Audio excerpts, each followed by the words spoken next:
misfit toys. Oh, the island of misfit toys. Toys. When a jack in the box isn't jack at all, and there isn't any bounce in the bouncing ball, take a breath, regain your poise. On the island of misfit toys. Oh, the island of misfit toys. Toys, toys, toys, toys, toys, toys, toys. Seems like everybody wants to attain perfection. Nobody wants to be different and face rejection.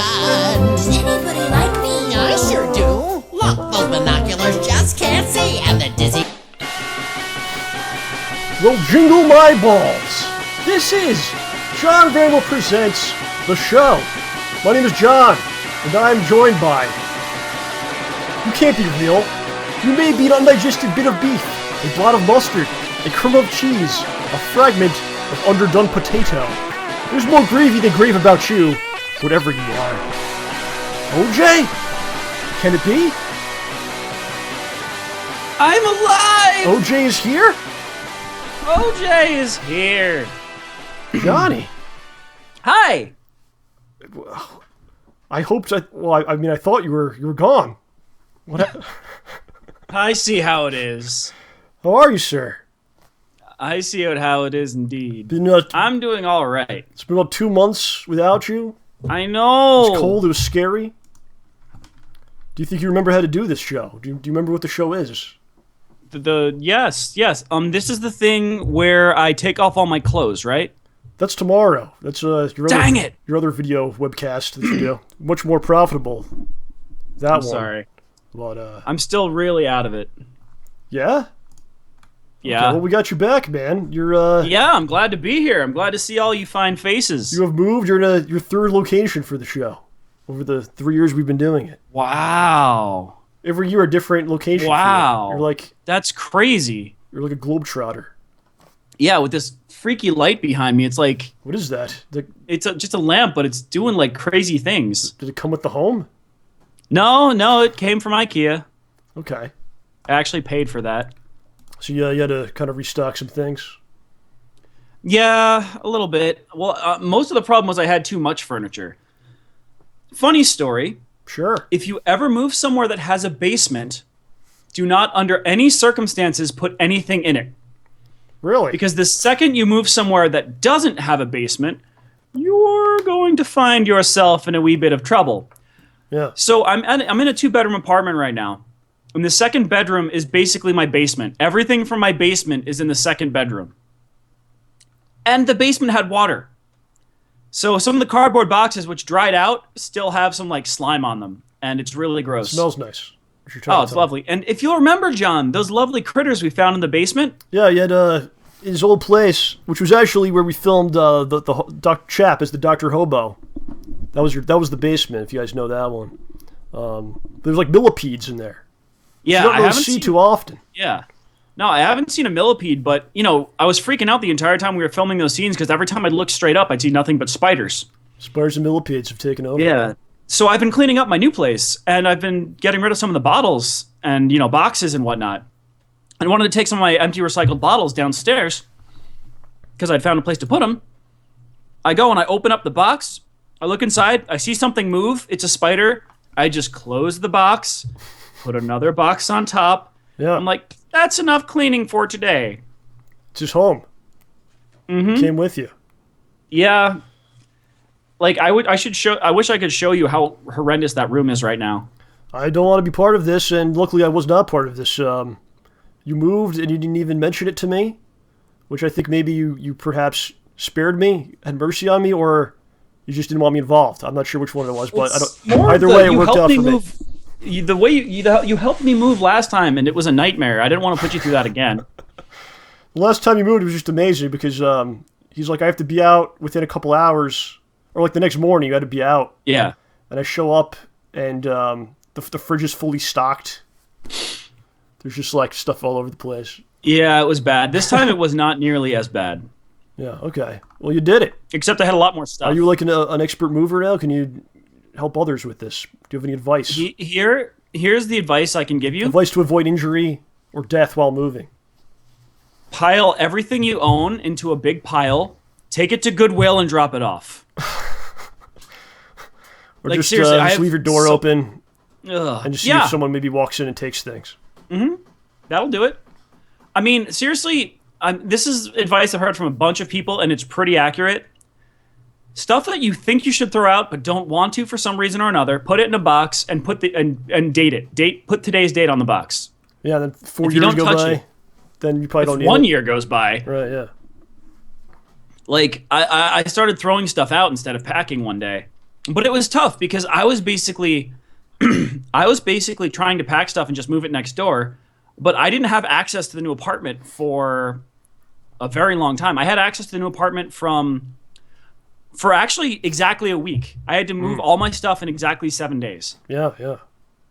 Less than that. I got access to the apartment on a Wednesday. The Wednesday before Thanksgiving, I got the key to the apartment and then moved maybe one box and went to bed because I had to get up early for Thanksgiving the next day.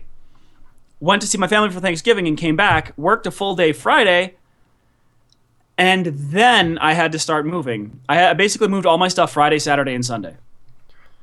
And you did it. Yeah, I did end up having help. It got kind of crazy. The new place is nice. It's suitable for our new studios. I mean, it's the second. We need to clear out the second bedroom before we can really do much. Paint the walls green. Did you paint all the walls green in the home? That's what I've been trying to tell you for years. The entire house green walls or green screens. No, not yet. But funny thing though. So a strange thing happened on that Saturday when people were helping me move. Okay. Yes. So my friends Matt and Jim said, "Hey, we'll come over and help you move." Right? Sure. I'm like, okay, that's cool. Enough, Thanks, guys. And my other friend Matt was coming down from Boston because he just got a job in the area, so he was going to help me move my stuff. And here's what happened. So Matt and Jim come over and they're helping me move stuff, take furniture apart, put furniture together. Matt comes down, he's doing the same thing.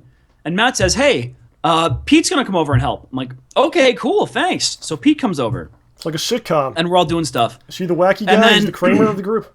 Yeah, and then my ex-roommate and our friend Alex show up, and they're moving, all that stuff.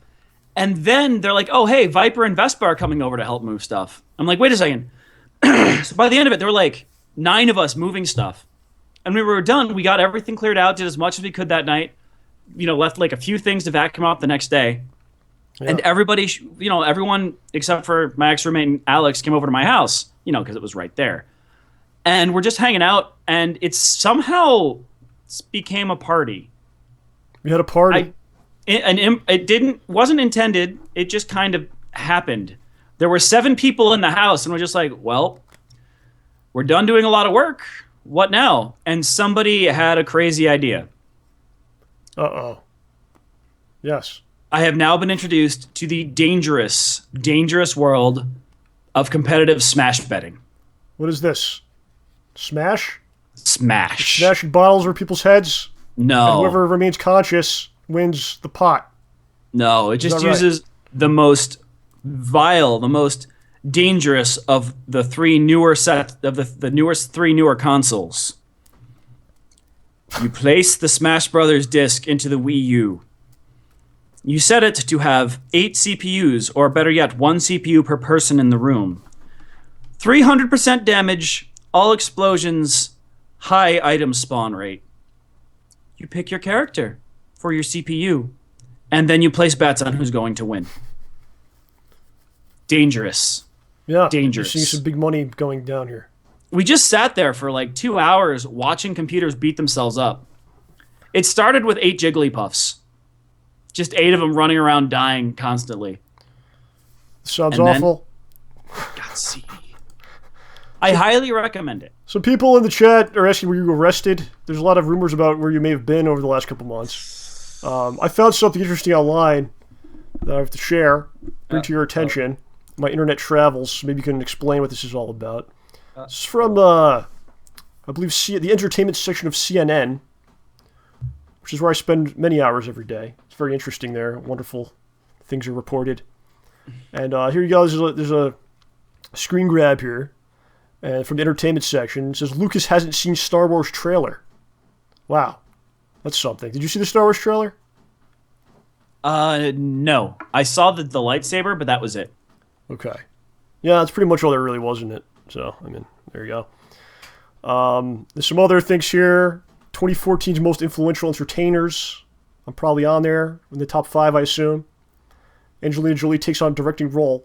But then She's done it before, though. The top. She did The Changeling. You know about that, but you don't know about the Star Wars trailer. Okay. I know about it. I just refuse to watch trailers. And then the top. What about when we were forced to watch the trailers at Comic-Con? That's a different story. That's getting to see it before anyone else, so it's special. So if you're treated with special treatment, it's okay. Mm-hmm. So if like they came to your home with the Star Wars movie, you would be like, all right, I'll watch it. Oh, if it was a movie, I'd watch it in a heartbeat. Right. But the headline here, Cuba Gooding Jr. as OJ, question mark, get ready. Get ready. See, that's a really bad photo of him. You can't tell if he's wearing my hat or not. I don't know if that was like on the set. That's just like a stock photo. Can you explain what this is all about? Well, and what's going on? You know, my exploits have garnished enough attention that a movie is deserving. I agree. I've caused enough distress to the citizens of this great planet that only one man can bring that to the silver screen. You think he could pull it off? You think he could do it? There's so much. I mean, there's enough material to study. I know, 146 shows. That's a lot. You could study all that. Mm-hmm. I'd feel bad if you had to watch all of it, but you know. Anyway. Well, I'm looking forward to that. More than Star Wars, actually. Dude, it's going to be an amazing film. So, OJ's back. I feel all is right with the world now for the first time in a while. But I missed you. Our previous 5 shows had different co-hosts. We want to thank all those guys. A big thanks to Sturmgeist, Grog, Mr. Ed Trotta, Angus Cheng, and of course Howard. On the last one. And, Thanksgiving one. I was really blown away by all those guys because they all put a lot of effort into it. I know Grog, he had to buy like a bunch of things. He bought like a mic and a webcam and everything just for the seriously, just for the show. And everyone really wanted to do a good job. Like they all wanted, like the night before, they're like, let's talk about what we're going to do. And pretty much everyone wanted to do that. They were all like, let's go over things. And you know, they really tried and appreciated that. So, did you get to catch any of the shows while you were gone? Yeah, I think I caught all of them but Grog's. Okay. Sadly. You don't like Grog very much. No, I just think I clicked the wrong link and missed it. Or something. Oh, that's what happens when YouTube. That's why most people watch other videos, because they must mistakenly click other things. That's probably what happens. It sounds about right to me. Yeah. But, yeah, everyone, one constant when I would approach people, I'd like, do you want to co-host? And they were all really upset that you weren't going to be there. They wanted you to be there, too. I'm sorry. They like you, John. I wanted to be there, but... And I was like, no, you don't want to talk to him. He might make you move his things, so don't... Yeah, talk to him right now. This has been a pretty stressful time. I can imagine. Speaking of Mr. Ed Trotta, Ed will be here with us later today. Looking forward to that, I am. This is actually the last show of the year. So I wanted to have the crew. Ed is part of the crew for sure. He's been here many, many times this year. Oh yeah, he's a good man. He's the other co-host. It's 3 of us. Mm-hmm. You know, so 3 of here us to close it out. And for these holiday shows, we usually get together and do like a big to-do, which we've done the last couple of years. Well, it just wasn't going to work out this year, you know. We're actually getting together next week to film things. Yep. But it just wasn't going to work out for right now, which is kind of symbolic of the last year, I think. It's been a pretty tough year. Yeah. It's been a tough year for you? What do you have to say? It's had its ups and downs. Certainly was a difficult year, I'd say. But yeah. Despite the difficulties, I think I'm very proud of what we accomplished and what we did this year. And I think the Schnauzman Hole Punch project turned out quite well. SMHP, yes. Compared to where we were last year. Oh, dang, man. To now, it's like wow, it actually came out. Like I think at this point last year, I had my doubts if it was ever going to actually get done. But it did. It was difficult to do. I'd say it certainly took away from the show Yeah. I think we did something like 32 episodes of the show this year, which is about a record low. 15 or to 20 less than usual. And I think it definitely took away from other potential things we could have done. But it also made it so I could not live like a normal human for quite some time. You really sacrificed a lot for Schnozman and Hole Punch. Oh, I'm not done yet. Still going. Oh, I know. We're almost done now. We'll get to that later. But I think looking back, it was definitely all worth it. Everything that went on this year, and I say that because I know, like in my heart, that I did the very best I could possibly do, and we tried. If nothing else, we tried. We more than tried, John. We tried hard. Okay, we tried hard, and my friends, if you try hard, I think you don't always exactly get where you want to go, right? And I think that's something that is hard to swallow because they always tell you, right? If you try hard, you can accomplish anything. It's true to some degree, but it's not. Life isn't so black and white, you know. But if you do try hard, you don't always get exactly where you want to go, but you will learn things. Mm-hmm. Right? Everything will get better, regardless. You will learn things no matter what if you do try. Mm-hmm. And this goes for anything. And my friends, knowledge is indeed power, much like Mortal Kombat taught us. Exactly what I was going to say. Like it said at the beginning of Mortal Kombat 3 in the arcade, there is no knowledge that is not power. I based most of my life on the teachers of Mortal Kombat. Specifically Quan Chi and his speakings. Oh, gosh, you just reminded me of something crazy. Yes, tell us. The new Mortal Kombat, yo. I didn't see that yet. No. I thought you didn't watch trailers. No, I didn't watch a trailer. I played a demo. Oh, okay, nice. Yeah, it was weird. I think one of us played as Sub-Zero, and the other one was like Jenna Cage or something. Jenna Cage. Yeah, someone whose last name was Cage and looked like a soldier. Mm-hmm.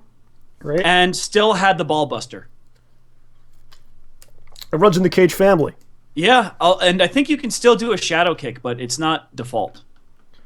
Okay. Yeah. So, imagine going to school with like the Cage child, just punching people in the balls left and right. Either of them. Then you go to, you tell your dad, you tell your parents, like the little Cage boy's punching me in the nuts at school. They go and talk to the parents punch him in the nuts. They're obsessed. But anyway. Yeah, it sounds about right. So anyway, you will learn things if you try. Knowledge is power. And due to the experiences of the last year, John, I have some knowledge. And therefore, I have power. Please don't share that with anyone. Please, John, you said you weren't going to tell anybody about that. I did what you asked. So 2015 is around the corner, and the Schnozman Hole Punch Deuce is almost off. Not quite, but it's almost off. I feel the loosening of it. And the big question, John, is what are we going to do with 2015? It's a gift, really, if you think about it. It's a blank slate. It's a blank slate of time a year. It's a beautiful thing to do what you will. And make choices and fill this up with things. And as far as like this kind of stuff goes, I think our usual goals continue, which is to have a good time and to create excellent things, right? But I'm going to add to that for this year. The goal with those other things is to find out what we are truly capable of, John. That is my mission. And I think the way to find out is to take the knowledge of what's been learned from our previous things we've done and then go nuts. Go crazy, John. But John, we spent all this time trying not to go crazy. No, we're going crazy. And what I want to, for 2015, we're going to definitely push ourselves and try things. So, we took the leap in the past, like we did the show. We didn't know if we could do it or how it would work or anything, but we did it, right? Mm-hmm. We were, we just do it. And Schnozman Hole Punch, we just did it. We just went out there and... Right. So we didn't exactly know what would happen if we did these things, but we felt compelled to do it. And going forward, I feel compelled to do some other things.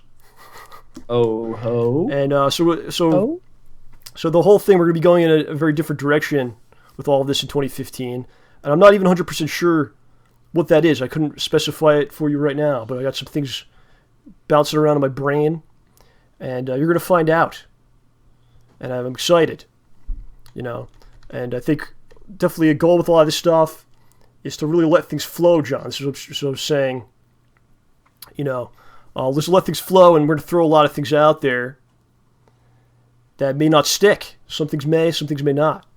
But it's all about trying, right? And learning. But the ones that don't stick, we're going to make sure they bounce, then we're going to catch them, and then we're going to go up to the top of the roof and drop it, and they're going to bounce really high. Those will just be deleted. No one will ever know they existed. But many people say to us, and I know you hear this, John, they say, you guys deserve like this, or you should be getting that for your stuff. And I dig that. I hear that. I appreciate that. And we're going to try to prove you right going forward. And like I said, some things that we try may fail, may not work out. And there may be some things that, or some people that don't like where we're going with our stuff. But maybe if it's solid, if it's good, they'll come around to it. And I believe in 2015 there'll be some great successes.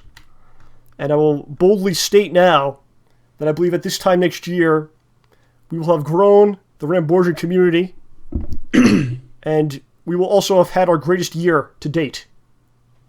These are the challenges, John.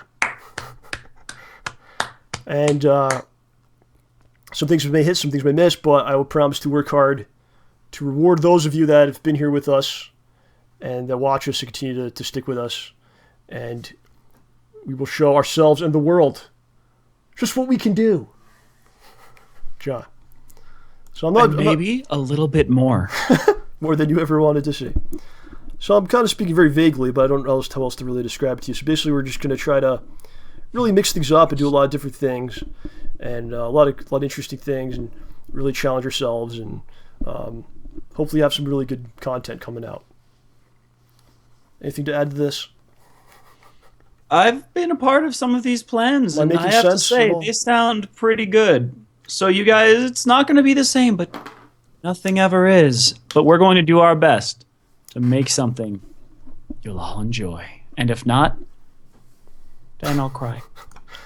I'll probably cry anyway. It's just kind of my shtick. I'm going to make it work, I'll guarantee you. I will make it happen. So that's the future. Let's talk about the present. And that's the Schnozman Hole Punch BluRay. Yes, go ahead. What? No, I just realized. So that's snow on front of the screens, right? It's right. That's snow. It's little pieces of snow that have formed. Okay, just making in sure. Our spaceship here that we've had since January of this year. I guess the window's open. The snow's coming right in.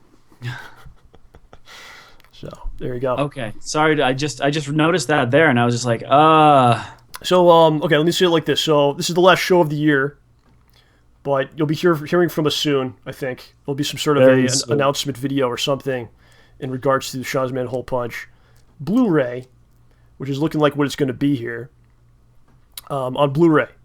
So many people have asked me for a DVD, and they say, we don't have Blu-ray players. We would really like a DVD. It just doesn't look like it's really feasible to do. And the reason for that is because we have so much content going on this that it would have to be like a lot of discs.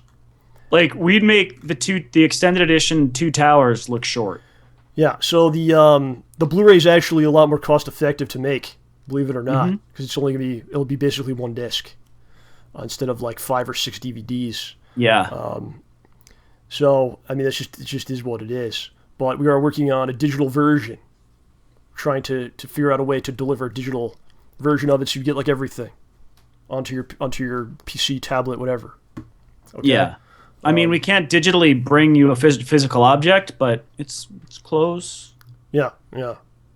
Okay.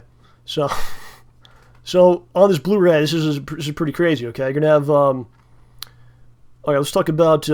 every episode, the 9 episodes, which is, 4.5 hours or something, John? You know about this. 9 episodes, it's 4 hours and 19 minutes, I believe. It's 4 hours and 19 minutes. They've all been re-edited completely from scratch. So this is what I've been doing for the last several months. And I've completed this task. There's music now that was never there before. There's added music, and they all look and sound much better. Not just because like they look a lot better because it's not on YouTube. It's gonna be on Blu-ray, so it's just right then and there. It's gonna look better. But I actually improved. I did color correction on everything. I ran through every piece of audio. You have to go basically shot by shot with the audio and remove all static and all kinds of junk in there. Took all that out. We have outtakes for every episode. The first 5 episodes, there's an outtake, 8 minutes of outtakes for each one. Okay? That's a lot. How much time is that? Add it up. 8 times 5. There you go. That's 40. what it is. And then 6, 7, and 9, they're about 10 minutes each. Wow. Yeah. So that's 6, 7, and 9. 6, 7, 8, and 9. Ah, okay. Wow. 6, 7, 8, and 9. Yeah, they're 10-minute long outtake reels. You'll also be getting commentary by us. You'll be getting all the little promos and stuff that we made and put on, that were on YouTube in the past. The 2 H Hole Punch live appearances. I actually re-edited those too. Oh gosh. Yeah. And This guy doesn't quit. you will get the soundtrack on this thing. It's 53 songs. 53 songs by myself and Musaeus. Musaeus is an interesting guy, John. You got to talk to him. His name is James. I've tried to get him on the show. He's not really into doing stuff like this. But the guy is actually a musical genius, and he is going to be getting his doctorate in music. He's like 2 weeks away. Wow! Congratulations. So we actually have a PhD doctorate musician that did these songs with me. Dr. Musaeus. Yes. So That's insane. on our show about punching holes and blue goo and all that, there's a PhD dude behind it. So there you go. And the soundtrack's awesome. It's we've done some soundtracks in the past, but this is like the ultimate one because it has all the music. It also has the music from episode 8 and 9, which were never put out before, and all the new songs as well that were added in for this Blu-ray edition. So and it's all cleaned up audio, so everything sounds better. And it's on a disc. You put that in your Discman, your boombox, right? The kids still use those, right? Oh, of course. Yeah. They all know what physical media is. Yeah, everyone boomboxes. So I don't know how many people are interested in this thing, and I had to really think about if it was worth doing. As I started this right after the last one came out, which was like August. You didn't even rest. It was like August 15th. You didn't even rest. So again, I was compelled to do this because this is for you and I, John. This is the last 3 years of our life. So I wanted to have all this stuff preserved and presented in the greatest way possible, which is essentially what this is going to be. And it'll always be that way, right? So I don't want to just make these things and have it just go off like it's smoke, it's just whew, and that's the end of it. So we'll have something, even if it's just you and I have it.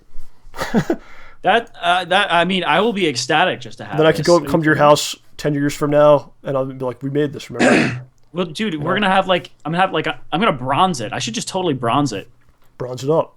Yeah. You can't watch it though if it's like that. I don't know, whatever. And I'll buy another one. So I want to play one of the outtake things for you. Oh no. And I want to kind of explain what I did with these things. So I kept it very raw. It's all just raw footage. I didn't change any of the sound or how it looks or anything like that. It's just raw footage strung together. And I tried to stay away from just I'm doing my line. Oh, he messed up his line. Like that kind of thing. Yeah. So basically what I tried to do is it's mostly stuff before we said action or after you said action. Or stuff the camera picked up that somehow the cameras were on. Or just, some stuff like that, or alternate takes of things. Mm-hmm. And you'll see in the later episodes a lot of stuff that wasn't used, kind of deleted stuff. Oh, I know what you're talking about a little bit. But I kind of just picked one at random to show you. And we're going to play for you the outtakes from episode number 3. Ooh. And this is about 8 minutes long. Okay. So hopefully you can watch it from where you are, John, but I think you saw it already anyway, but this isn't this is not the final version of this. This is the latest version. It'll probably be slightly cut down a little bit. So if you watch this, you'll probably see a couple spots that kind of drag.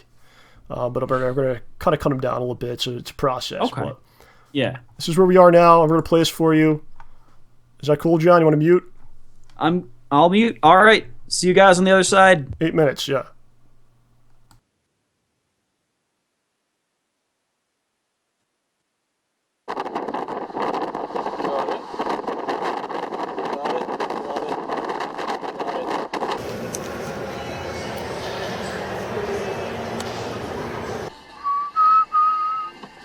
Gosh darn it, it's do not enter. do not enter sign? Yeah, just be careful though. Going through the do not enter sign with a camera. That's a bad plan. Alright, just do it, just do it. No, I don't want to. Quickly.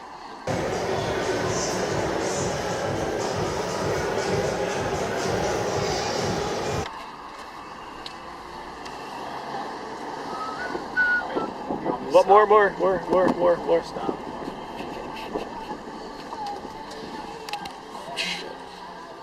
5 seconds. 1, 2. Every hero has a blah blah blah. It's my steel chariot. The whole wagon. Family? The hell does that mean? Fuck. Action. Family? The hell does that mean?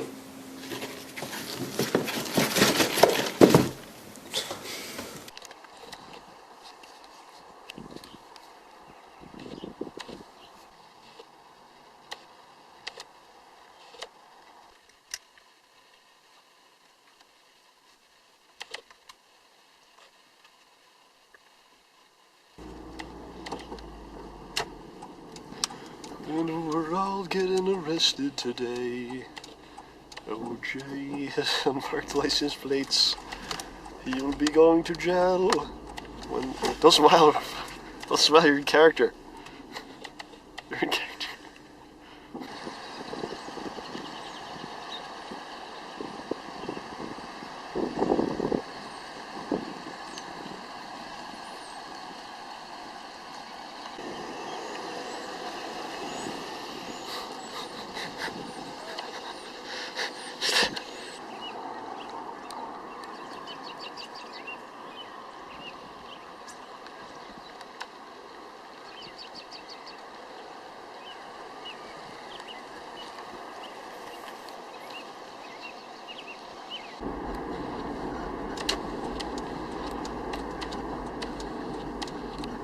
Stop it now.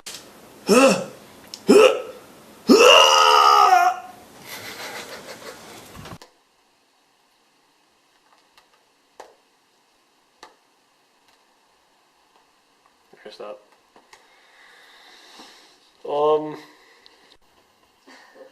Barfing up a chair? I just remember John yesterday, you were eating like a chicken wing, and like you Take this. and you spit it out, and you spit it like an entire chicken wing. The whole thing wasn't in my mouth. It looked like it Yep. was. Make sure you can't. I'm recording. Okay. You can't see anything, right? I don't see anything. I don't see anything. Try to hit the left side Okay. more, I think, right? Okay. Okay? Yeah. This is going in the blooper reel. Interesting. Do you want more oatmeal? No. Okay. Oh, that was effing perfect. Cut.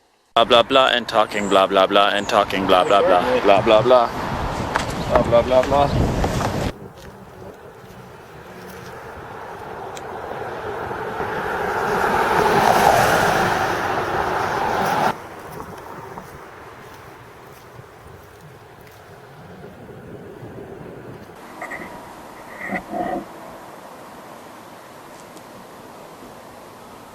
Alright, action. Duas ninja que vale nada! Take that! Yes! I cut it! It sliced your bone! No, I need those! Take this boot up your ass! Ah, my ass! I hate ninjas! No! Not our boxes! We need those! Respect! Respect, that's what you need to give me. Do you see the camera?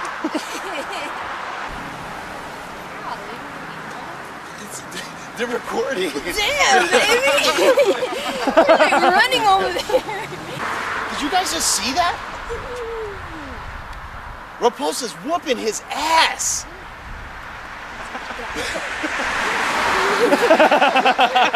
You see that? Raposa's whooping ass. Let's go.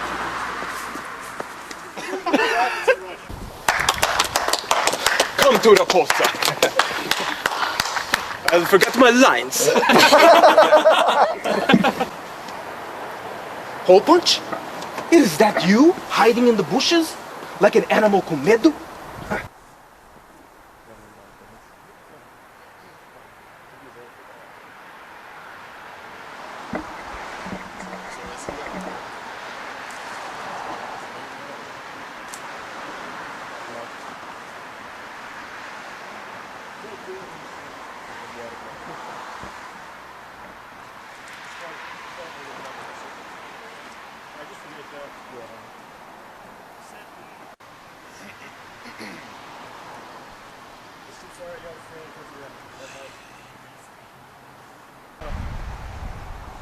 Surprise kind of thing? What happened? Nothing. I'm just resting while you're talking. Okay, so that's what you have to do. All right, just keep surprised. Do a couple different, try a couple different like things. Maybe pull the bush down, like pop up. Okay.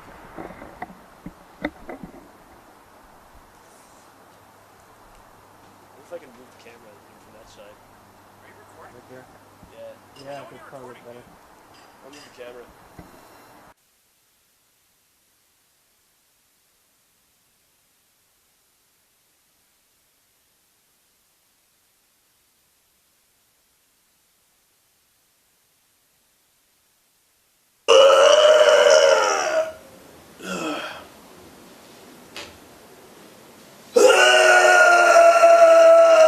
Too far. Fuck.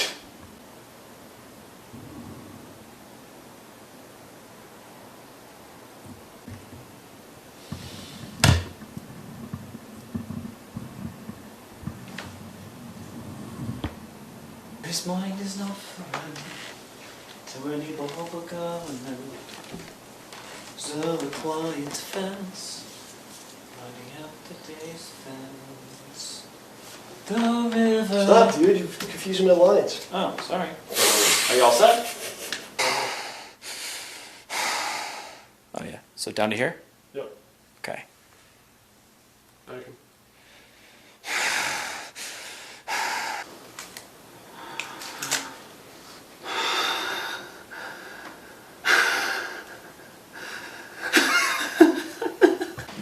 Action.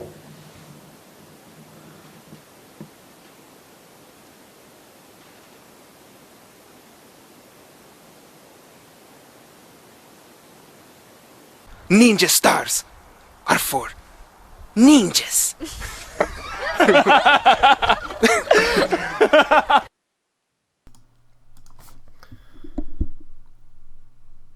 All right, there you go. How far delayed are we on that, John? On that stream? It just went to Raposa. Okay. So a little taste, which you'll see there. You know, and obviously the later episodes, like they're just packed with stuff because they're obviously much longer. You know. Yeah, So a lot more there's material. There's just a ton of stuff going on, but it's fun, man. It's interesting going back and looking at all that stuff. You know, especially yeah. Those were interesting times, and what stinks is you can't really tell what happened with that bush. I was stuck in there with my knees and elbows screaming in pain I forever. think we could tell you were uncomfortable. I don't know why you were sitting down the way you were in there, but It was going up my butt. I only have one of those.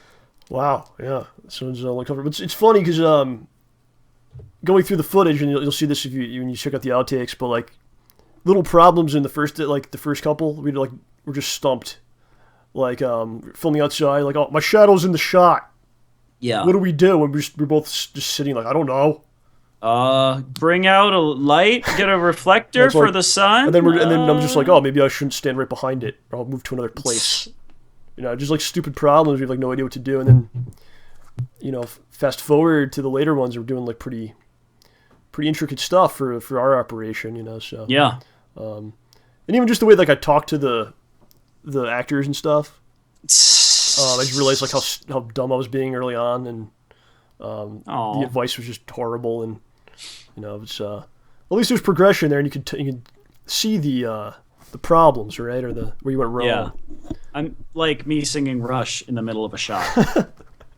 Badly singing Rush. I think a lot of times you did that stuff to kind of calm yourself down, maybe, or something. I don't know.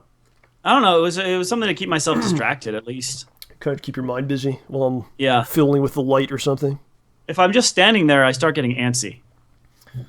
Okay, fair enough. But yeah, I think it's gonna be a great collection. It's really gonna capture everything that went on. You know, that's kind of my goal. That's what you want to do. You want to make it like here's the whole presentation, the episodes plus what it was kind of like to be there doing it. Plus, you know, and we'll do the commentary, and that'll be, you know, some other stuff. So we want to give you a little bit of a taste of what it was like to be with us at those points without the freezing in the cold or melting in the summer heat or getting attacked by bugs and disease. it's the whole experience right there for you. You know, With all the bad parts cleaned up, mostly. We left a few. Those are the ones I'm. It's funny because when you make the episode, you're looking for the best stuff, right, to use for the actual episode. Now I'm looking for the worst things. Literally, I go, where's the worst things I could, you know, that went on here? I could put on this outtake. He's a fish rapist. It's a very it's like 5,000 times, you know. Yep. So, all right, yeah, okay. So, What else is happening there? well, I do have a hello for you from Chap. He just called you Yep. During the video. What does he want?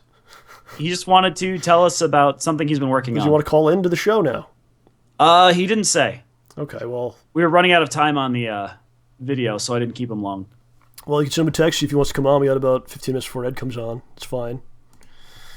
You know, something interesting I'll just throw out there. I figured we could just call him. And if he answers. Well, ask him if it's okay. But Okay, what's anyway, up?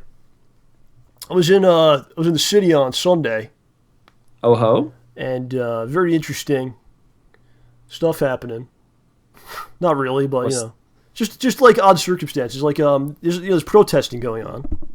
Oh yeah, Plus- because that was the bad situation. Plus, there's tourists all over the place. So like you go to Grand Central, and it's just like so bizarre. Oh, no. Because you go into Grand Central, and you have protesters, and they're just all they do is like lay on the floor, and they don't move. They just lay on the floor. They just lay on Oh the floor. gosh, yeah, that's yeah. what they're doing. So there's people all lay on the floor, and then you have tourists who are just, you know, cameras, and they're shooting the ceiling, because the ceiling's like the stars, the constellations of Grand Central. Right? Yeah, So it's just like a sight to behold, man. You know, it's like that's such really a strange. surreal. Yes. That's surreal. Yeah, it's just a strange like social experiment or something, you know. And that was that, you know. And I went to Still pretty. huh? Yeah, that's still pretty messed up. But yeah. Yeah. And I went to a wrestling show. And had a good time. But there was this gentleman that showed up. Uh-oh. He sat in front of me. That was just so completely destroyed, drunk. Like just when he got there, he was wrecked. And there was this woman with him, and she just kept bringing him stuff. Like they probably wouldn't have served him, right? If he actually went and tried to get something, she was just bringing him more. Yep. Oh, so she was like someone who came with him and just kept buying it for him? Yeah. Oh, no. And this guy was just probably the drunkest person I've ever seen. And he mostly had his back turned to the ring, and he was like facing the people. What? Just yelling things at people. And that was one of the things he was doing. And the other thing, his woman was pretty blasted too, but she was like passing out basically in the seat. And what he was doing, he would feel her up and like pull her clothing down while he was sitting there, right? And and then he just started like touching everyone, and he starts turning around. And I could tell he was just staring at me. So I wouldn't make eye contact or look at him. I was just staring at or looking at what you're supposed to go to a show to see the show, right? And you know, showing respect for the performers and watching the show that you paid money to go to see. That's pretty much what I was trying to do. Mm-hmm. And the guy was just dead set on getting my attention. So he's just buddy.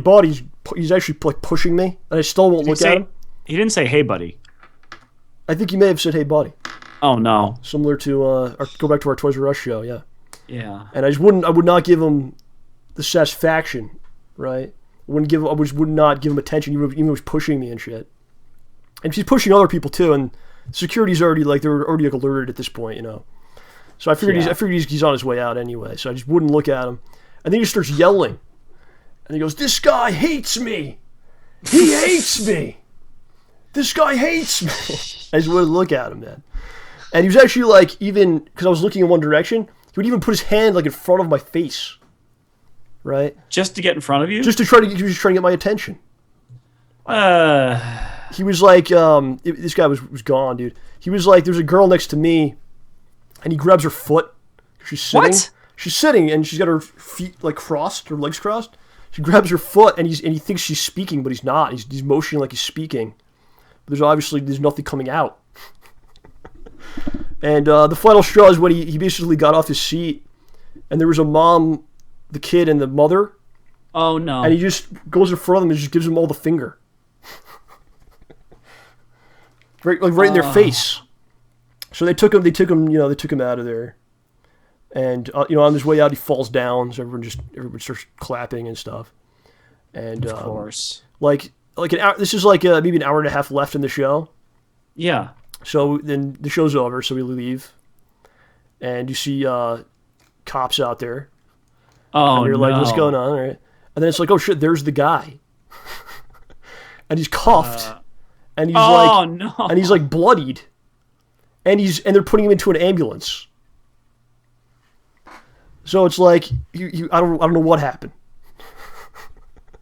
But I'm thinking about, that's like a pretty bad predicament to be cuffed and going into an ambulance. If you think about that, right? So that's pretty bad circumstances. What did he do? I don't know. For this is like seriously like an hour and a half later. So it was a drag, man. But when I went to the building, they ask if you're going to drink or not. And if you say you're going to drink, then they give you like the bracelet, and you show an ID, and then you get the bracelet. And so basically, every time you go up to the bar, they don't have to card you. They already know, like, okay, he's of age or whatever. And if you say you're not going to drink, they give you the X's on the hands. And that's what I got. And I've had the X's on the hands many times in the past. This is something that's pretty common. But I think at that moment, I was never more proud to wear the X's. That guy got another type of bracelet. Yeah. So I was never more proud to wear the X's at that point. I think, we've talked about this in the past and stuff, but I'm not saying anyone should live like how I live or anything like that. But it's not really about that whole situation or drinking or whatever. It's about like if you believe in something, right, and you should cherish that. I want everyone to cherish your beliefs. And even if people like give you shit for it, or it's tough to live the way you've chosen to live, if you go through it and you stick to it, you'll have those moments of clarity where you're like, I made the right choice. And you'll feel proud of the discipline that you showed and all that stuff. Yeah. No matter what it is. Yeah. And of course, that's an extreme situation with that guy. Yeah, obviously. I mean, and also in just the more general sense, just be respectful to everybody. It didn't matter if the guy was drunk or sober; he was being a jerk to everyone. Yeah, it really hurt the entire evening for sure. Yeah, well, that guy ended up with a different bracelet. Oh, he did. I don't know what happened there. Hope he's all right. And this is a Sunday night too, so I assume he doesn't. Oh, dude! I assume he doesn't have a job to go to on Monday morning. Well, not anymore. Okay, that's horrible. I'm sorry. I feel really bad now. The guy might have been but the thing is, the guy could have been having a really horrible week, and he just didn't know what to do with himself. Who knows, it's not an excuse, and it's not a good way to relieve stress. Right. No, we gotta hope he's okay. I have to feel bad for him. We gotta hope he's all right. We have to hope he's okay at this point, and that he learned a lesson in life and is going to turn things around. Absolutely. He's gonna have to call into the show. It's the only way we can help him out. What else is happening out there, man? Street Fighter V was announced. Of course. Hey, isn't that the shortest they've ever gone with increasing numbers? It's got to be, yeah. Unless 1 and 2. Did you see any of this? You don't watch trailers. Where do you establish this? You don't well, I don't watch movie trailers. Oh, game trailers is okay? Well, how about a trailer for a television show? Would you watch that? What's on the edge? I wouldn't go out of my way to. That's like we don't know really. Yeah. Well, I mean, now you're just making me think of the whole controversy around Star Wars right now. What's the controversy? Quote-unquote controversy. Because they show a modified lightsaber, and everyone's going crazy about the lightsaber. They don't like it, or they love it? What's the verdict? Some people think it's stupid. Some people think it's awesome.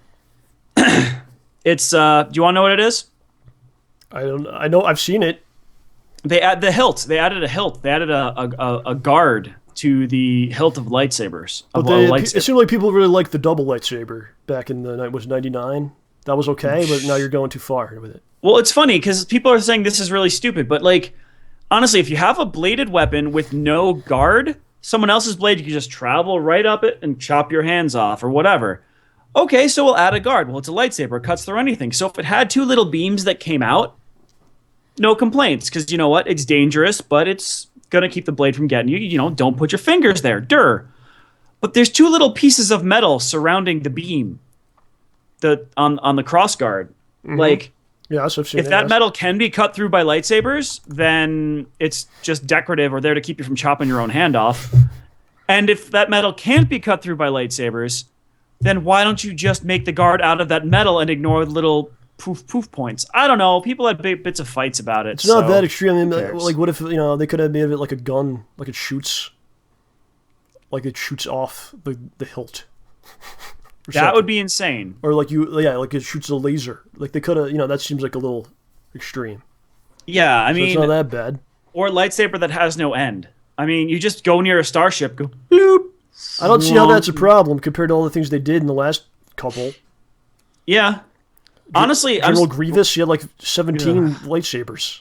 Honestly, that's all right, but this is seriously bad. Yeah. If you want to be ridiculous, get a lightsaber and get a dude in a spacesuit, shoot him with magnetic boots onto a Star Destroyer or something. Well, I guess they've got shields, so that wouldn't work.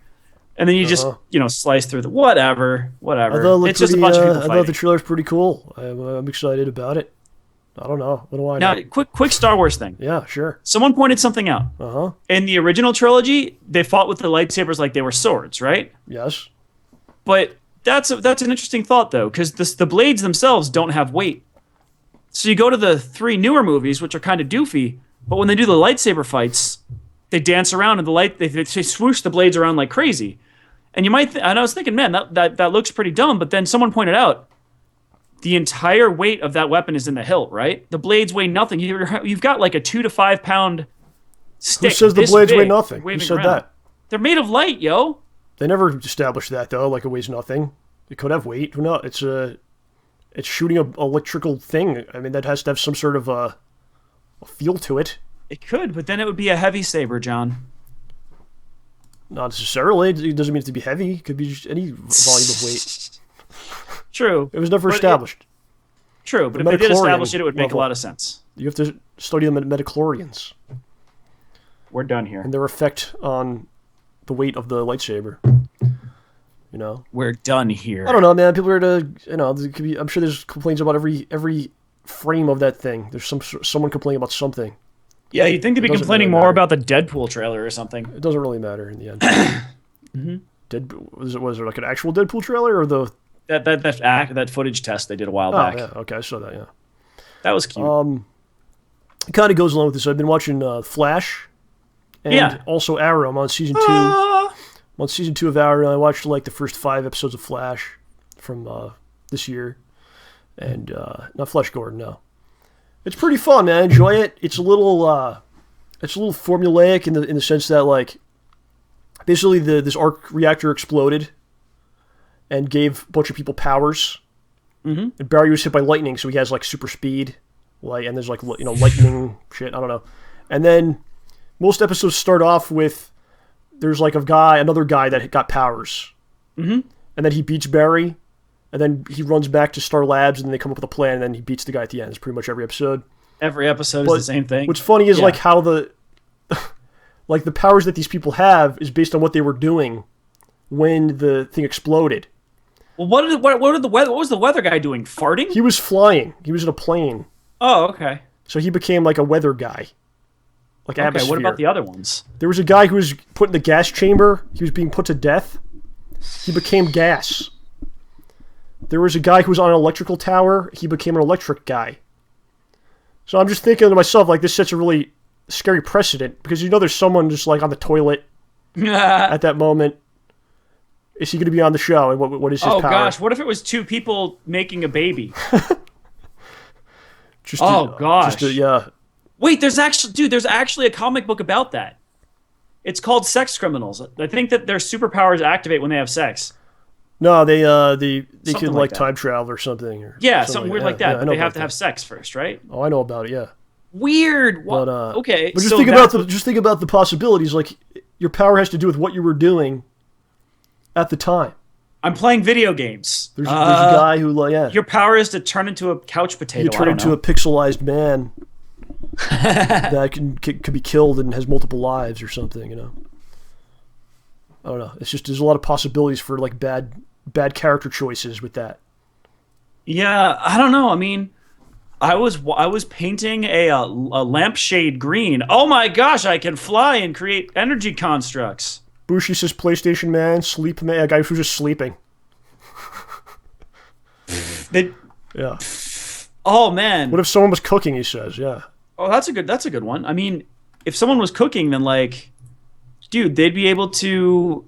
I don't know. Maybe they'd set things on fire. Maybe they could produce food. They could solve world hunger right there. Yeah. Arrow's really good. I really enjoy it a lot. It's like it's just a weird concoction. Huh? Because it's like superhero stuff, but it's got it's like violent and like really good action. Okay, and like violence for a TV show, like pretty violent, like I said, and wow, and at times very serious. But then they combine it with like the CW, like soap opera, like almost like teen soap opera stuff. Oh man! But it actually like it's a good blend. It's a very interesting blend. Does he have trick arrows? He's got all kinds of stuff. Yeah, exploding and. Does he use the boxing glove one in a humorous manner to get out of a date? No, he does use it at one point though. I saw that one. There's one where like he makes a net. It's awesome. I really recommend it. It's more like he's more like Batman than Green Arrow. Like you would know if you read stuff like especially like older 80s and 90s comics. Mm-hmm. It's really well done. Oh, I do want to point out that there's a bundle of comics at Humble Bundle right now, which I think comes with Kevin Smith's Green Hornet, like 1 through 3. Oh. Yeah, I really don't buy it because I just have that Marvel Unlimited deal, so I just, if I want to So you're golden. You're golden. Yeah. It's only Marvel, though, but I mean, if you want to read something, you just kind of, okay, here's my my service. Right? It's Netflix. But it sounds like the Arrow's pretty good. And the Flash you is should check it out. Okay. Flash is good, too. I just find it funny. It's like what you were doing at the time. Doing a podcast, what happens to you? That's your power. You could broadcast your voice throughout the world without any equipment. Really? And they all hear you. That would be amazing. Yeah, but what happens if you couldn't control it? That's what happens in the show, John. You gotta watch it. Oh my gosh, then that person needs to... Yeah. So. Yeah. You know where my mind went. Right. Yes. Okay, I think it's time for Mr. Trotta. Is that right? Is that right? Let's see. Okay, it's available. All right, we'll be back in a couple seconds, maybe a minute or more or less. I will wait for you all. All right, be right back. Goodbye.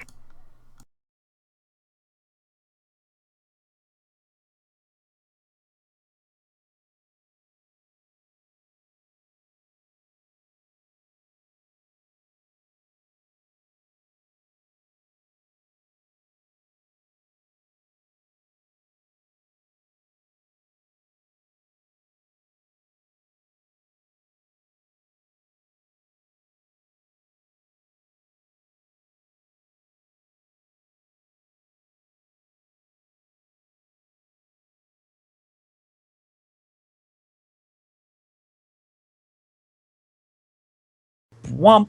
Whoa! That's not you. Oh, yes it is. John, OJ. Wow. Have you been good boys this year? I've been. OJ, not so much. OJ has not. What have you been up to, young man? Schadenfreude? When you were away, the cats will play, Well, nothing but coal for the two of you, then. How about you, John? I'm doing quite well. I actually worship Santa. You did? Yes. What do I get? A Mercedes? Can I get some more viewers for my program here? That's what we really need. Viewers. Well, I don't know. I'm Santa Claus. I'm not that miraculous. How about you fix Skype for me? Because Skype changed, and I actually can't have you guys side by side anymore. It actually stacks you now. Oh, So I see. it's not as good. So. Well, perhaps I'll go now. I have a lot to do, overseeing the elves at the pole. And, I just wanted to say hello and welcome OJ back to the show. Thanks, Santa. OJ is similar to an elf. He's the show's elf, OJ, yeah. All right, Ed, you take over. All right. So long, Santa. So long. All right. Hi. Ed! Hello. Yeah, OJ. It's been a long time. Yeah. Nice to see you again. Nice to see you, too. Exactly where did you move to? Actually, two doors down in the same exact building. And it was, and you went through all of that with the basement and the spare bedroom and all, just The attic, all of it. I guess it doesn't matter how far. Yeah, You it's... move. If you move, you move. Oh, it's ridiculous. I still have an entire bedroom full of junk. Yeah. I've been wanting to move back east. I told you that a million times, but I'll probably die here. Ed, you're never gonna die. Come on, man. Oh no! Don't speak like that, sir. No, I saw the doctor today, and he told me I was in good shape. Oh, there you go. Oh, that's good. All right. Yeah. That's very So good to I hear. wasn't making this up. They changed Skype's layout. I did the update. And the way that it used to work is your two cameras would be next to each other, but now they're stacked on top of each other. So unless there's a way I could change that. Yeah, so I'm below you right now, Ed. Yeah, it's all right. Hi. It's I guess I fine. have to do this. Okay. It's not what we see, but What they see. what Yes. they see is different. Yeah. I'll never get this stuff. It's all beyond me. When you were, when you had one of your co-hosts, Mr. Chang. Yes, Angus Chang. Yeah. Everything was over my head on that show. All of the technical stuff, that you're so facile with is like Greek to me. Well, it's over my head too. He's on another planet with that stuff, It's on another plane, huh? Yeah, absolutely. Plane is planet, just without the T. So Ed, you were here, sir. You are the man of 2014. You were the man of 2013. But you've been voted by me the man of 2014, Ed. I'll second that. Okay, well, I'll make it unanimous. All right. I'm so happy to be the Santa Claus on so many of your little inserts, your little your holiday inserts. Yeah. We got to show those later. All the art. Anybody with a beard, yeah. They stick you in there all the time. So I don't know where they find all these clips. It's amazing. Oh, the clips. OJ, I got to tell you, I saw the clips earlier. John shared them with me, and the single best moment for me is when Hole Punch has to put on his prescription glasses under his mask. It's just detail, but you never think of superheroes as having anything but perfect vision, But here's a hero who's got to put on his prescription glasses before the mask. I just fell out. I thought that was great. That was always a problem when we filmed because he doesn't need his glasses to see. Yeah, and he's driving. or just like walking across the street, like I'm afraid he's gonna hit by a car or something, And, You're afraid I'm going to hit by a car. I'm afraid I'm going to hit by a car. Yeah. I mean, I my remember- vision's terrible. Sorry. I remember doing a student film where they didn't want me wearing glasses. The character wasn't wearing glasses. But I had to drive like at high speeds on the 110 through downtown LA in the middle of the night. And they had a luminescent light right under the dashboard in my eyes, Wow. so that I would be lit, and the cameraman was like on the floor in the passenger seat, and I'm like tooling at 60, 70 miles an hour through, and they had no idea how dangerous. Just do it. You'll be fine. You'll be fine. Yeah, it's always a scary thing. I mean, especially driving or something like that. Yeah. Because I mean, that's yes, anything can happen. And then I had to stop and throw up. So I had this. Because I had just killed someone for the first time. Right. And so they had this cup of pea soup ready to hand me that, as I transition and boom, and well, you're used to that, John. You throw up on all the time. Absolutely. So I was able to fix the cameras. I don't know if you guys noticed this. So I got it. I did. I got it working properly now. So you can't stop me. You can't stop the show. We're back in business here. Okay. So Ed, the holidays are coming up. Yeah. You don't sound too thrilled by that. Oh, well, no, I am. You know, holidays are for the kids, but no, I'll catch the spirit. I'll catch the spirit any second now. Any second now.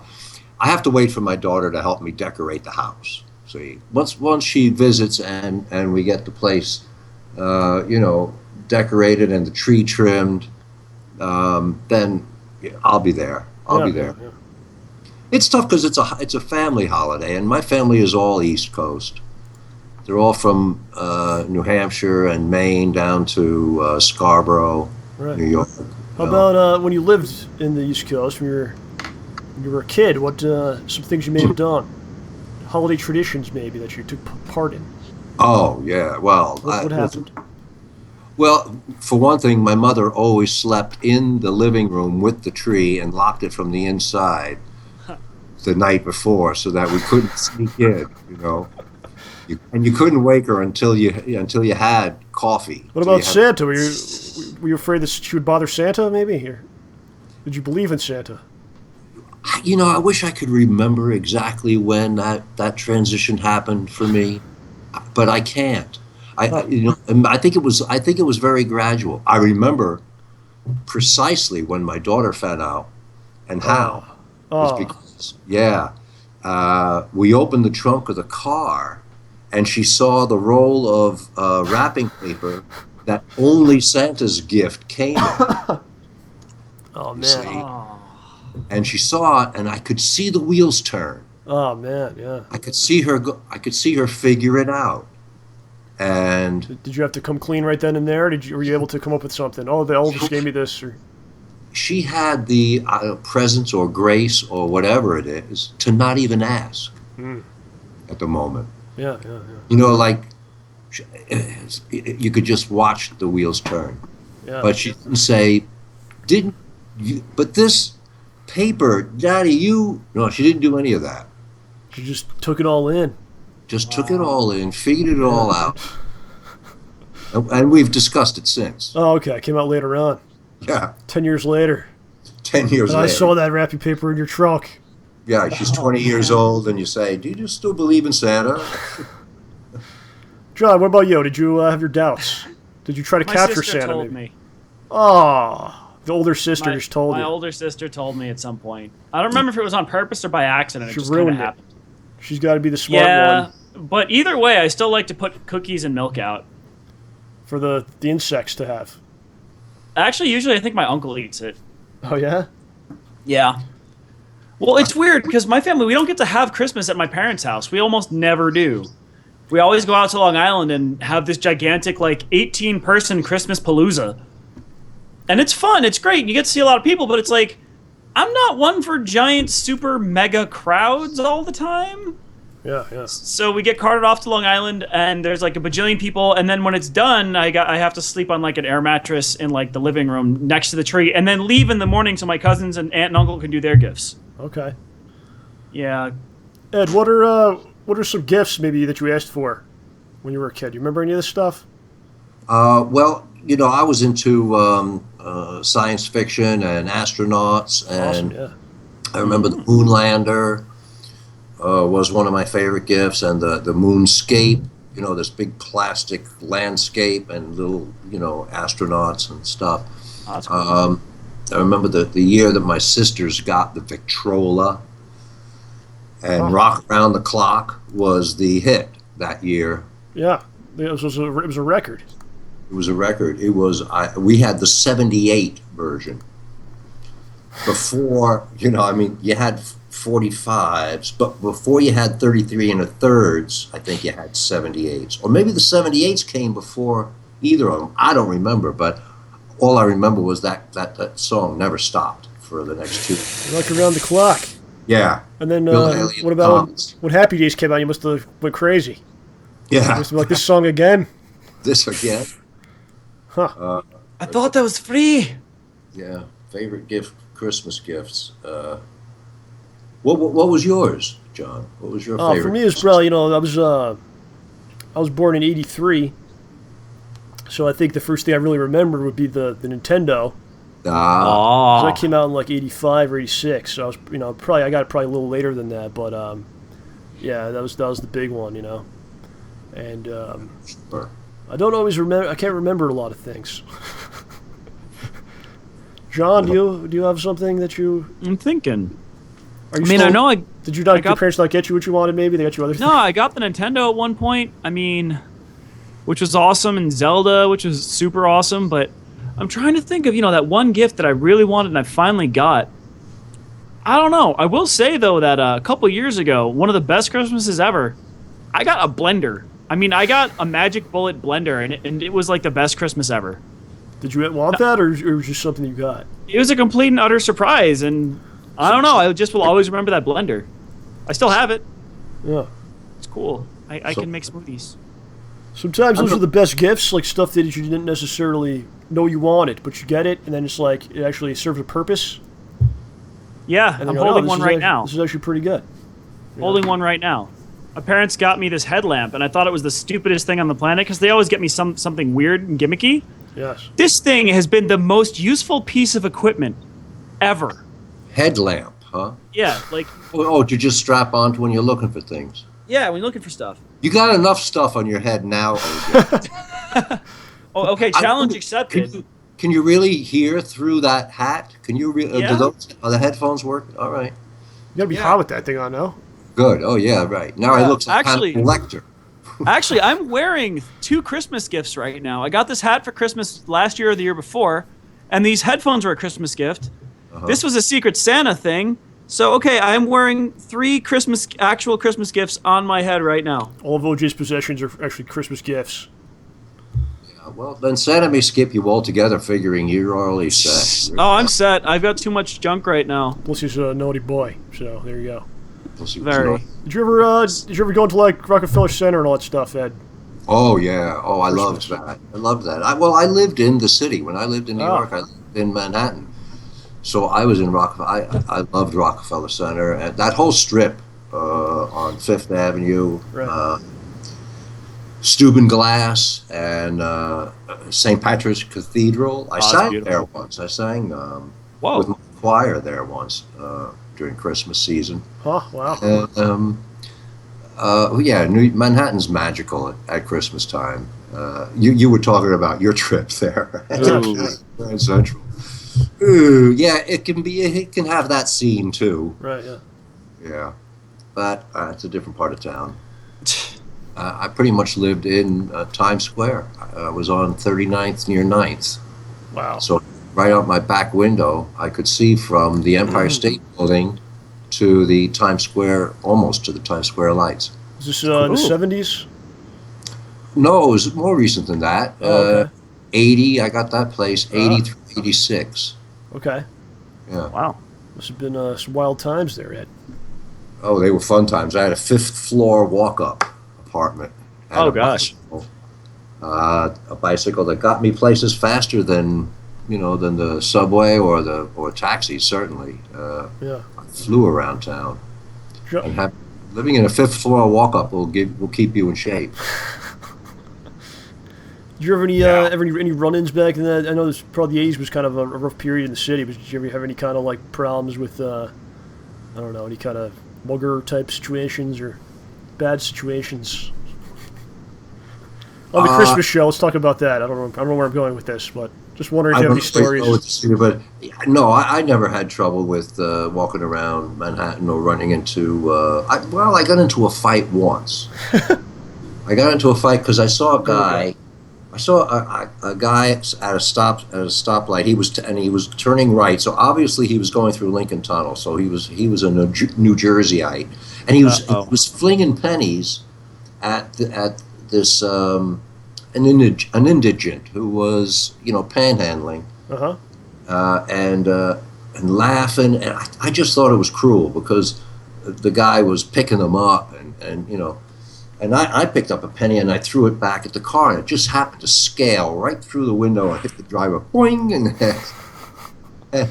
a guy got out from the other side of the car and came around and, started, come at me, and everything, it's a slow-mo, and I popped him, and I said, go home. Wow. That was, I think that was the last fist fight I had. Wow. Have you been in many fist fights, Ed, before this? Oh, that's usually road rage. I remember once in Chicago, I got into a fight with a cab driver. Really? What was this? Yeah. Oh, that was in like 72. Okay. Yeah. What did you do? It was just, I can't even remember, I can't remember. Oh, yeah, another road rage. No, that was since the 80s. That was here in LA on Sunset Boulevard. I was driving a 68 Plymouth Fury 3. Fury? Yeah, Plymouth Fury 3. Big old car. And there was this pumpkin-colored BMW behind me that I wasn't driving fast enough for him, see. And at every light, he was honking, and they were hyped on something. And at one point, they all got out of the car, or the two guys got out of the car. And I wasn't going to be caught sitting down, so I got out of my car. And he said, welcome to Chicago. And I said, we're not in Chicago, we're in Hollywood. Boom! Oh, gosh. Sounds like you've won most of these battles, Ed. Undefeated. Is that right? Well, that's only 2 fights. Jeez. And I feel like I came out unscathed, so I guess I won. There you go. Yeah. Nothing proud of, I certainly I don't want to get into any more fights. Right. Yeah. And we'd advise our dear watchers and listeners to not get in any fights as well if it can be avoided. Especially not with Ed, because it sounds like he's going to take you down. So No. don't mess with Ed. Okay. That's what's happening here. You could blow me over with that easy. On the Christmas episode, that's what we're talking about. Yeah, well, we get there. Fisting. Oh, Lord. Well, I was in that 5th floor walk-up. I was in good shape. What can I say? Yeah. You're fighting shape. Yeah. So, yes. So, yeah, Christmas, 2014. How time flies. Oh, it's crazy. It's hard to believe. Every year is faster than the last. It's unbelievable. Is that true? Pretty much. I was with you guys last year around Christmas time. Yes, I remember. yes, that's right. Mm-hmm. Is it true as you get older, it seems like the years go quicker? Is that true, or is that me just making things up? It does gather momentum. It gathers momentum. The trick to it is to not get too set in routine. Find something new to mark a day. Yeah, it's absolutely true. When you have the same routine, it all melts together, right? It just it really does. Each day is the same. In LA is that even the seasons don't really seem to change like they do back then. So even Mother Nature's big clock that tells you time is passing is kind of quiet. Yeah, we have our winter where we have to put socks on under our sandals. Well, you hardly notice autumn and spring because it's always green. It's sad. Yeah. I think that's a good. I don't know if this will happen, but I think a goal for me for 2015 would be to come to LA and see Ed. Oh yeah, please. We'll see if it's possible or not. Maybe. Yeah. Who knows? Start National Lampoon's Run Voyage Vacation. If I start playing the lotto or something, maybe I can figure it out. But you never know. You never know. So looking back on the last year, reflecting on 2014, did anything stick out in either of your minds of events, things that happened to you that were meaningful, or newsworthy things? I don't know. Seeing my daughter graduate college was probably the highlight of 2014 for me. It's got to be a good one. Yeah. It means you did something right as a parent, I assume, right? Is that how you take it? Yeah. And, now she's back in town. She's back in LA. So now it makes it even harder to move back east. Right. Aw. Yeah. She's got to come with you. That's the only way. Well, Well, she says, well, if you went back there, then I would fly out and we'd have quality time together. But it's yeah. Well, what can I say? You know where I'm coming from. Good place. I was just looking for my favorite Christmas decorations when I came up with the Santa because he's easy to find. Yes. Yeah. But my favorite Christmas decoration, I was looking for the little ceramic angel that has Spencer written on it. Aww. On top of the tree. That's cute. John, what do you have? Anything good, or you just take the whole year? Nothing good. No, I mean, there was plenty of bad stuff, but there was a fair amount of good stuff. There's plenty of bad stuff. No, first of all, we finished. I mean, yeah, blah blah, shameless self promotion. But we got Schnozman and Hole Punch the episode 9 done, and that was a humongous accomplishment for you guys and us, and it was really cool that happened. I mean, I don't know. I mean, I did. There were some other neat things that happened in the year, but that kind of really stands out for me. How about let's phrase it another way: the state of the universe today. The state of the universe, the state of the world. Of the universe. Yes. How do you feel we are as a people, as a society? Well, the universe is, I think, in an expansion mode, isn't it? I think still, yeah. If you buy the Big Bang Theory, yeah, it's still expanding. Okay, well. Yeah. Mode. How about we bring it down a little bit closer to home? How about just things in general in our little world? Well, I'm saddened by financial stuff, economic stuff, and the racial stuff in the news lately has been really just stomach turning. Yeah. And boy, I have heard that they've made progress in finding a cure for cancer. Okay, I didn't hear this. Look for something, for something good in the year. Seems like Ebola's kind of dying off. Is that true? I don't know. I mean, I'm just saying things. What's dying off? Ebola? Is this still going?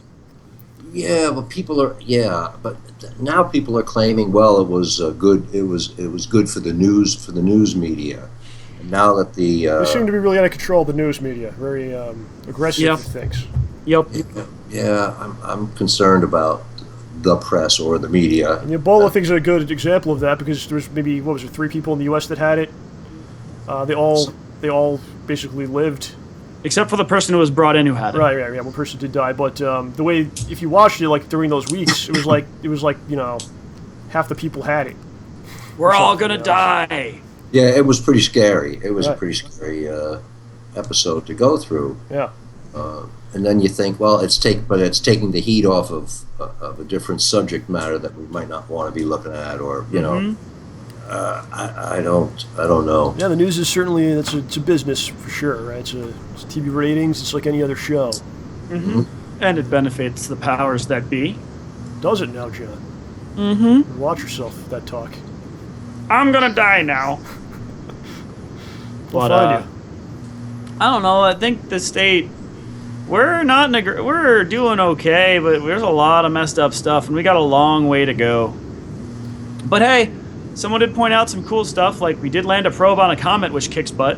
Yeah, isn't that interesting? That's insane. Yeah, we talked about that. Ed and I spoke of that. Yeah. Ed was the host. Yeah, it's crazy pants. Yeah. And hey, if all goes well, we'll be on Mars in 30 years. In what? 3 years? 30, Mars? I think. 30? Yeah. Walking on Mars? There's plans for sending people to Mars. They can't come back. Yeah. But there's plans to send people to Mars. Huh.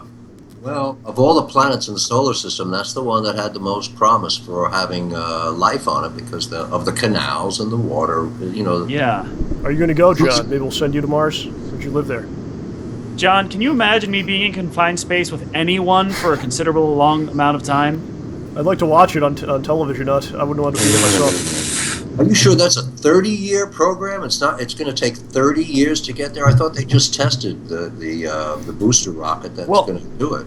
I think to be able to get the resources they need to build everything to get all the way to Mars and be able to have life support for the astronauts and to be able to land on the planet, it's going to be, I think, at least 30 years before all that stuff's done. Unless, we actually give NASA more money.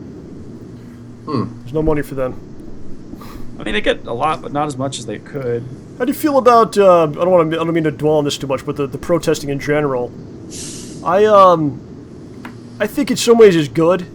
Okay, not rioting. I think there's a very difference between riots and protests. Right, it's not the same thing. Rioting's bad, obviously, but I don't know. I kind of got into this mode where I was thinking people are kind of numb to everything and they're just obsessed with their phones and Facebook and just not really caring about what's going on around them. I think to see a level of care from people that they'll actually go out and express themselves in some way in 2014, I think that's really good.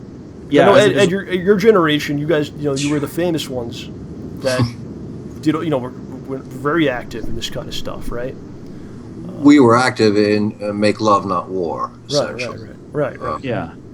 And so it was protesting violence on a global scale.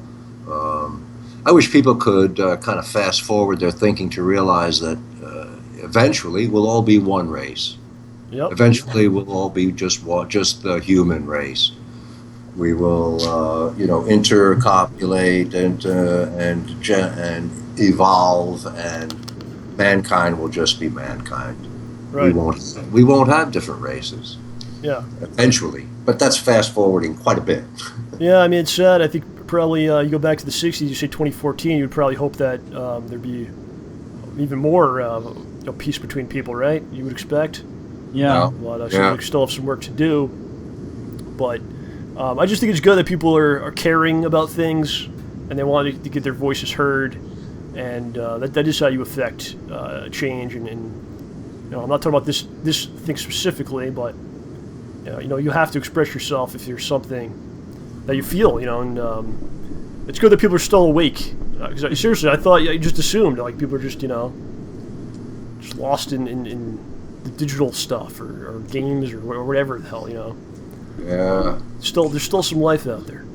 Yeah, people are actually going to get out there and do stuff. Right, exactly. We don't want to see violence, though. It's definitely not. It's definitely a very different thing, I would think. We need a new Rod Serling to come along. Oh, yeah?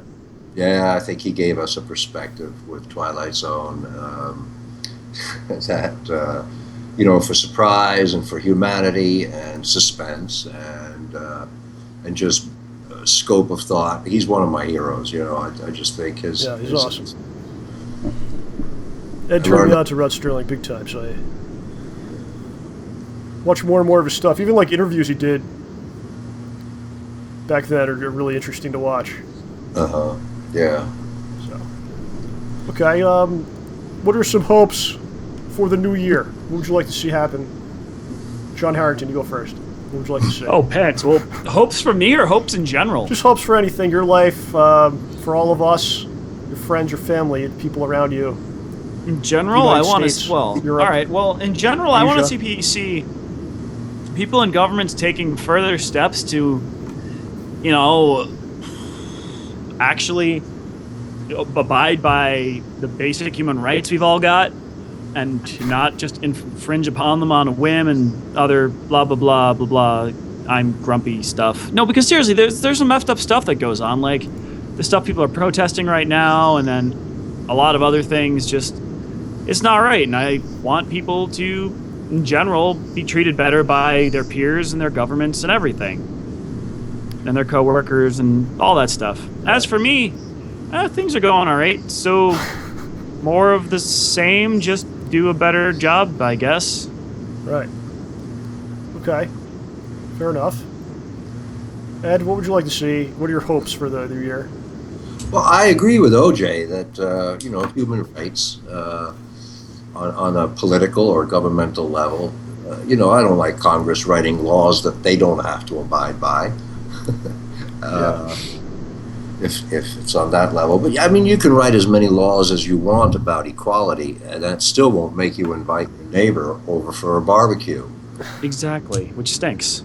So, it really has to start with the individual. That kind of improvement. That's a good point. And I just wish for continued health and and good perspective, to keep me from going nuts. Don't go nuts, Ed. Come on, man. How about creatively, Ed? Is there anything you're looking to accomplish this year or get into? Yeah, well, I'm segueing to trying to get on the other side of the table. Yeah. The administrative or production end of it. I've been writing treatments for programming ideas, game shows, reality shows, a reality show called If, that gives you the opportunity of going back to a point in your life when something happened and a decision that you made that you'd like to reinvestigate, not necessarily change your mind, but probably like to see what would happen if you had done something differently. Everybody's got one. Everybody's got a moment. Oh, yeah. I wish I'd said yes instead of no, or I wish I'd not said a certain thing or whatever. And just to relieve people of the fact that that those moments are exaggerated in our memories. That if we had made a different decision, then it doesn't mean that we would have become intrinsically different. That everything happens for a reason. But just to relieve people of those anxieties, those regrets, or so I don't know if It's a nice concept. I like it. Get a candidate on there, tells a story, and then you have a panel of shrinks, different types who question, and there's some investigation, research done. Who was actually there? What actually happened? Yeah, that's a whole. Oh wow. That's a whole can of worms. It's like they really gets into that philosophy stuff of like, are things meant to happen, or if you did something else, would you still lead to the same thing? Yeah. Anyway, because it's just how you're designed, how you're built, or something. Or there's a lot of questions there that could be explored. Yeah. And I've been getting a little more into the voiceover stuff. Did some voiceover for a dance recital of Frozen recently. Huh. Wow. And what character? You're like the narrator or a certain character? Narrator. Yeah. Okay. Basically, I read the book while the School of Dance performed. Yeah. Oh wow. And it's a nice story. I didn't see the movie. It's not bad. Yeah. And showbiz wise, like I said, just trying to get on the other side of the table in some capacity. But when It's a battle for sure. It's no joke, elephant joke. How do you get an elephant out of the theater? How do you do it? You can't if it's in his blood. Yeah, right. That's what it feels like. Wow. Well, I must say, Ed, one of certainly the highlights for me of 2014 was becoming better friends with you, sir, and just having you as a great friend that I could call pretty much any time, and you're there to talk about things and help me out with things. And also the fact that you appeared on so many shows, and you were in the Schnoz Man Hole Punch episode, which is just a real honor and a thrill. And I'm looking forward to maybe doing some more stuff with you. We certainly have some ideas, and we'll accomplish some things. 2015. Yeah. Oh, I'm all for it. Yeah, it's a highlight for me too, to have gotten to know you guys. Absolutely. And yeah, we talk now. We're not always on the air. Mm-hmm. Yeah, mostly not. Mostly not. But I mean, everyone has their moments where they kind of falter, or they're not feeling great about things, and it's just really great to have you there to give you a call and you try to put some perspective on things. Ed's really good like that. Oh yeah, I would be. I'm not just saying this stuff, but I would definitely be in a far worse place without Ed, because everyone needs that person to lean on. You're gonna make me blush now. Aw. I'm just telling you how it is, Ed. Well, I appreciate that. I appreciate it very much. So we have a video we're gonna play in a little while, but it's something that we put together last year, Oh, the Christmas card, yeah. Yeah, you may have seen this already on Ed's YouTube channel. It was from last Christmas, but I thought, let's play it this year, because we never actually showed it over here before. This is a Christmas card that Ed and his daughter made in 2003. Yeah. That you guys wrote. Yeah. And her daughter made illustrations of it at the time. Right. So last Christmas, we were a little hiatus from the show, and Ed asked me to, if I could do something with this. And we did basically showed the artwork, recorded Ed reading the card as Santa, and made a little video to show what was going on or what it is. So, we'll actually play that. We'll play that to close out the show. Okay. Which will be pretty soon. But I think we're wrapping up here, guys. I mean, do you have any final things to say? Well, I hope everyone has a happy holiday season and a healthy and happy and prosperous new year. And I wish you health, and more than wealth, I wish you love. John, we're signing off for 2014. What do you got to tell the people? I want to say thank you all for joining in and for supporting us throughout the year of 2014. Without you guys, Schnauzman and Hole Punch would not have happened. And everyone, just treat everybody as you'd like to be treated. Have a really safe and happy holiday. Enjoy the end of 2014. It's the last 2014 you're ever going to see unless you get stuck in an infinite time loop. So have fun, be good to each other, and we'll see you on the other side. Well, all right. So that's it for the show for 2014. We will return at some point in the future. I could not tell you an exact date at this time. But you'll probably be hearing from us before then in some form, in some sort of video, probably pretty soon. Of course, you can follow all of us on Twitter, which sounds really lame to say, but if you want to talk to us or send us messages, we're all three of us are available all the time to see what's going on. And here comes Santa. There he is. Merry Christmas. Does Santa have Twitter? Are you on Twitter, Santa? I have Twitter, yeah. Santa at North Pole. Oh, it's probably true. Okay. But I must tell you, my friends, it's things get dark, things get difficult. You don't always know what's going on, or you're not always happy in life. But I must thank you all for giving me this platform every week. And when I'm here doing the show is when I'm at my happiest in my life. And this is my joy, and you guys make that happen. I gotta thank John. I gotta thank Ed. There's nothing without you guys. And that's it. Yeah, nothing to do but wave now. Come on, wave. Happy holidays, my friends. We'll see you soon. We're gonna give you some goods. We got some good stuff coming for you. Okay. All right. So I'm actually gonna hang up on you two, and I'm gonna play the video. So Okay. All right, guys. Thank you. Good night. Good night. All right. It's just me and you now. All right, guys. Thank you very, very much. It's been a great year. Like I said, please, if you any time of day, if you ever need help with something, you want to talk about something, STAYBALLSY@gmail.com. I'm here to help you out, or at Super John Rambo on Twitter.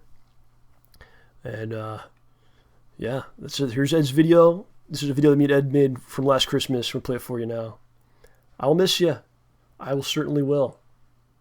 I'm not that far away, though. I'm always watching. Much like Santa Claus, I'm always watching you. You know when. All right, guys. Here you go. Bye-bye.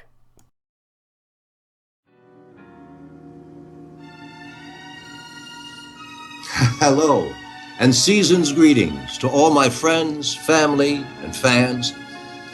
I wanted to share with you a Christmas message, which I rediscovered recently in a card that my daughter Spencer and I put together little over 10 years ago.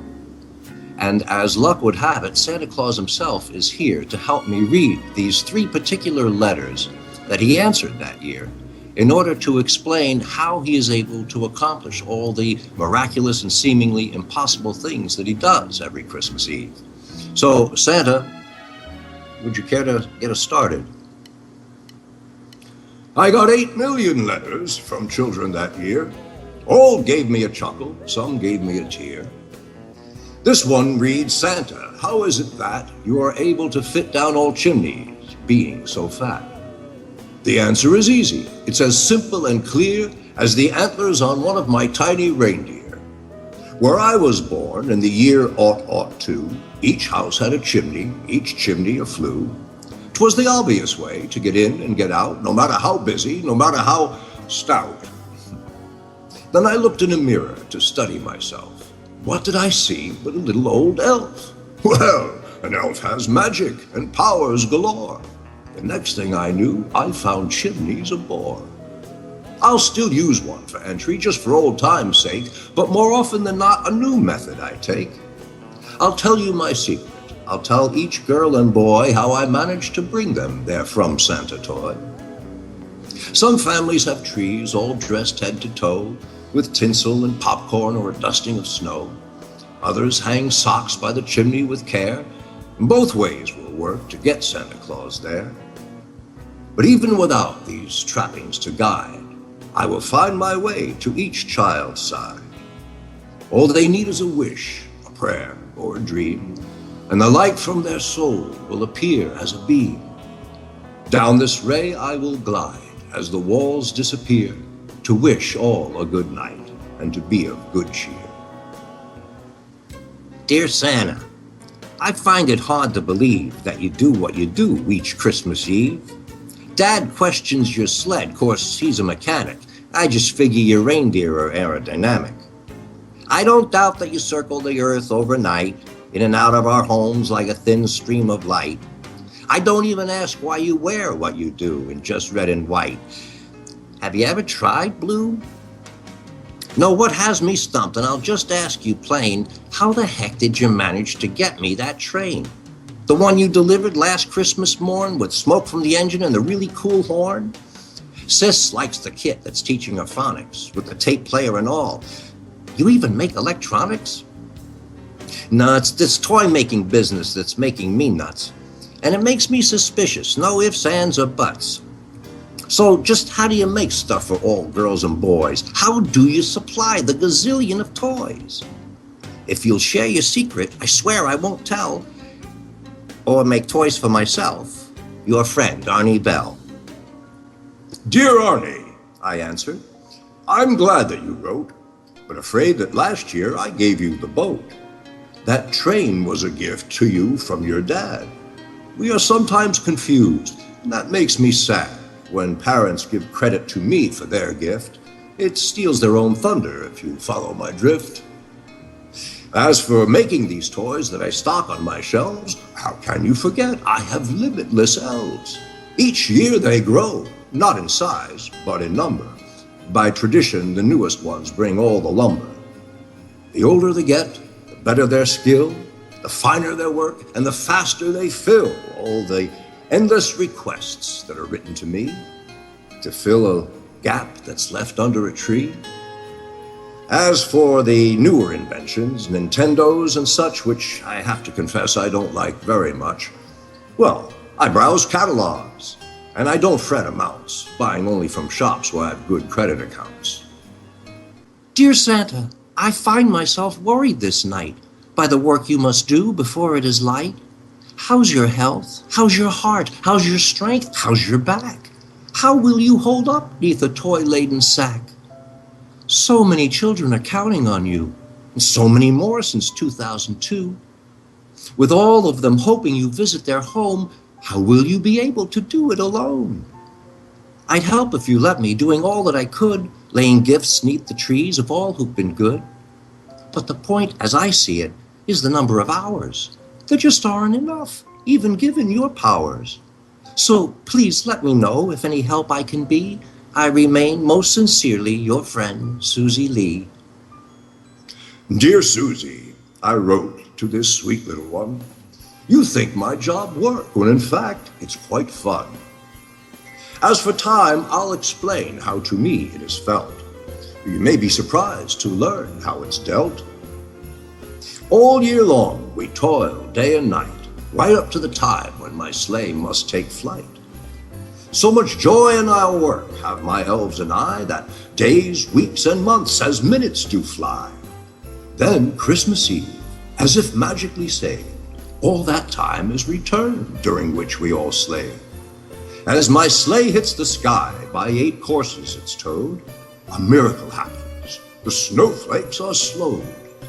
They stop in midair, suspend, and are still. And all time is stopped, as if by my will. A whole year's worth of hours to spend in one night is given to me, and it is a delight to fly on to our destinies, distant and near, behind 8 of the finest and noblest reindeer. I shout as my sleigh leaves each roof in its flight, Merry Christmas to all, and to all a good night. So, there you have it. How Santa does what he does every year, in mostly his own words. I hope this finds you all well and full of the holiday spirit. As for 2014, well, I wish you health, but more than wealth, I wish you love. Merry Christmas, everyone.